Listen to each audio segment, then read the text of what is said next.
কেনেকৈ আপোনালোকে ৰন্ধাৰ উপযোগী কৰি তুলিব পাৰিব উতলাব লাগিব এনেকৈ লুৰ কেৰাহী এটা নতুনকৈ অনাৰ পিছত কেনেকৈ আপোনালোকে ৰন্ধাৰ উপযোগী কৰি তুলিব পাৰিব তাৰ ওপৰতে আজিৰ ভিডিঅ'টি আলোচনা কৰিম এই কেৰাহীটো নতুনকৈ আনিছো যেহেতুকে এতিয়া আচাৰৰ ব্যৱহাৰ আৰম্ভ কৰিছো তাৰ বাবে ডাঙৰ এটা লুৰ কেৰাহীৰ বহুত বেছি প্ৰয়োজন হৈছিল আগতে যদিও আছে ইমানখিনি ডাঙৰ নাছিল সেইবাবে এইটো আনিলো আৰু ইয়াতে যেহেতুকে এতিয়া লগে লগে আমি আচাৰ বনাব নোৱাৰিম বা যিকোনো আমি খাদ্য বনাব নোৱাৰিম তাৰ বাবে এইখিনি আমি কিছু আমি ফলো কৰিব লাগিব নিয়ম তাৰ পিছতহে আমি ৰান্ধিব পাৰিম বা ধুনীয়াকৈ আমি সকলো খাদ্য সামগ্ৰী তৈয়াৰ কৰিব পাৰিম প্ৰথমতে আমি এই লুৰ কেৰাহীৰ এই কাহবোৰ অকমান অসমান লগতে মিহি নোহোৱা হৈ থাকে গতিকে সেইখিনি আপোনালোকে এনেকৈ এটা শিল ল'ব সৰু শিল এটা ল'ব লৈ পেলাই এনেকৈ সাইডটো আপোনালোকে ঘহি দিব এনেকুৱা ধৰণৰ মিহি ধৰণৰ শিল এটা ল'ব তেতিয়াহে কিন্তু ভাল হ'ব আৰু যিখিনি আপোনালোকৰ অসমান যেন থাকে সেইখিনি আপোনালোকে এনেকৈ শিলটোৰে ঘহি দিব আপোনালোকক প্ৰচেছটো মই ক'বৰ বাবে ভিডিঅ'টি প্ৰস্তুত কৰিছো যেতিয়া মই এনে নৰ্মেল ধৰি লওক যিখিনি আমাৰ সিলভাৰৰ কেৰাহী থাকে পৰিষ্কাৰ এলুমিনিয়ামৰ কেৰাহী পৰিষ্কাৰ কৰা ভিডিঅ' দিওঁতে বহুতে কৈছিল যে লুৰ কেৰাহী কেনেকৈ আমি খাদ্যৰ উপযোগী কৰিব পাৰো বনাব পৰাকৈ এয়া এনেকৈ আপোনালোকে চাৰিও বাউণ্ডাৰীটো ঘহি দিব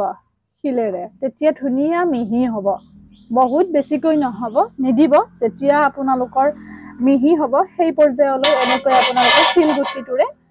এনেকৈ ধুনীয়াকৈ ঘহি দিব আৰু তলতো যদি কিবা অসমান যেন হৈ থাকে কিছুমান কেৰাহীৰ তাত আপোনালোকে এনেকৈ ঘহি দিব তেতিয়া ধুনীয়া আপোনালোকৰ মিহি হ'ব ইতিমধ্যে মই কালি সন্ধিয়া ঘহিছোৱে তথাপিও আপোনালোকক আজি মনত পৰিল ভিডিঅ'টি দিবৰ বাবে সেইবাবে দিলো আৰু তাৰ পিছত আপোনালোকে কি কৰিব জানেনে ইয়াতে আপোনালোকে কৰ্দৈ টেঙা হওক বা আপোনালোকৰ তেতেলী টেঙা হওক বা নেমু টেঙা হওক যিকোনো এবিধ টেঙা আপোনালোকে লৈ পেলাই ধুনীয়াকৈ কেৰাহীটো ঘহিব অকমান চাৰ্ফ দিব আৰু লগতে টেঙাখিনি দি পেলাই চাৰ্ফখিনিৰ লগত মিহলি কৰি ধুনীয়াকৈ আপোনালোকে প্লাষ্টিকৰ বস্তাৰ যে জাবৰ পায় সেয়াৰে ধুনীয়াকৈ ধুব আৰু ধোৱাৰ পিছতো কিন্তু ৰন্ধাৰ উপযোগী নহয় তাৰ পিছত আপোনালোকে ধুনীয়াকৈ পানী দিব ইয়াতে সম্পূৰ্ণকৈ পানী দি পেলাই কেৰাহীটো জুইত আপোনালোকে বহাই দিব মানে পানীৰ সৈতে জুইত বহাব আৰু তাতো আপোনালোকে টেঙা অকমান চেপি দিব যদি নেমু টেঙা হয় নেমু টেঙা দিব লগতে যদিহে তেতেলী হয় তেতেলীও দিব পাৰে বা আপোনালোকে যিকোনো ঠেকেৰা টেঙাও দিব পাৰে কৰ্দৈ টেঙাও দিব পাৰে টেঙা অকমান দি পেলাই পানীখিনি আপোনালোকে উতলিব দিব আৰু তাৰ পিছত আপোনালোকৰ ধুনীয়া যেতিয়া পানীখিনি উতলা হ'ব ঠাণ্ডা হোৱাৰ পিছত পুনৰ সেই টেঙাখিনি যিখিনি আপোনালোকৰ টেঙাৰ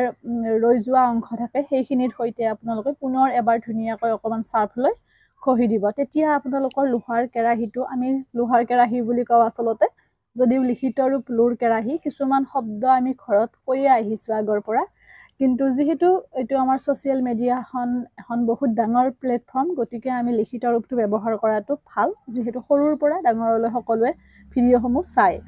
গতিকে আপোনালোকে তাৰ পিছত ধুনীয়াকৈ সেই টেঙাখিনিৰ সৈতে ঘহি দিব আৰু তেতিয়া আপোনালোকৰ এই কেৰাহীটো ৰন্ধাৰ উপযোগী হ'ব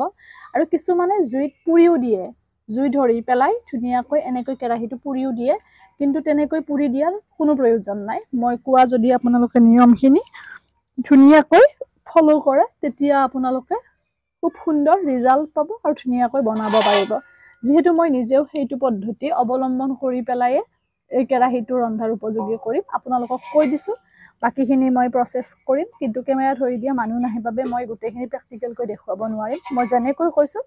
তেনেদৰে আপোনালোকে কৰিব আৰু ভাল ৰিজাল্ট পাব বা সুফল পাব লগতে ৰন্ধাৰ উপযোগী হ'ব আশা কৰো ভিডিঅ'টি আপোনালোকক উপকৃত কৰিব যিসকলে লুৰ কেৰাহী এটা পৰিষ্কাৰ কৰাক লৈ চিন্তিত হৈ আছিল এৰিছো আজিলে ভিডিঅ'টিও দীঘলীয়া নকৰো সকলো ভালে থাকক সুস্থ থাকক হাঁহি থাকিব আৰু আচাৰৰ অৰ্ডাৰসমূহ সকলোকে মই দিম সোনকালে দিম কাইলৈৰ পৰা পাৰ্সেলসমূহ পঠাম যিবোৰ নতুন অৰ্ডাৰ এয়া আৰু যিসকলে অৰ্ডাৰ কৰিব বিচাৰে তেওঁলোকে মোৰ হোৱাটছআপত যোগাযোগ কৰিব পাৰে নাম্বাৰটো এবাৰ কৈ দিছো 7002063061 আৰু তলৰ মোৰ ভিডিঅ'ত লিখাও আছে নাম্বাৰটো তাৰ পৰাও চাব পাৰিব এয়া এনেদৰে ইয়াতে আপোনালোকে যিকোনো টেঙা অকমান দি দিব দি পেলাই উতলাব পানীখিনি উতল অহালৈকে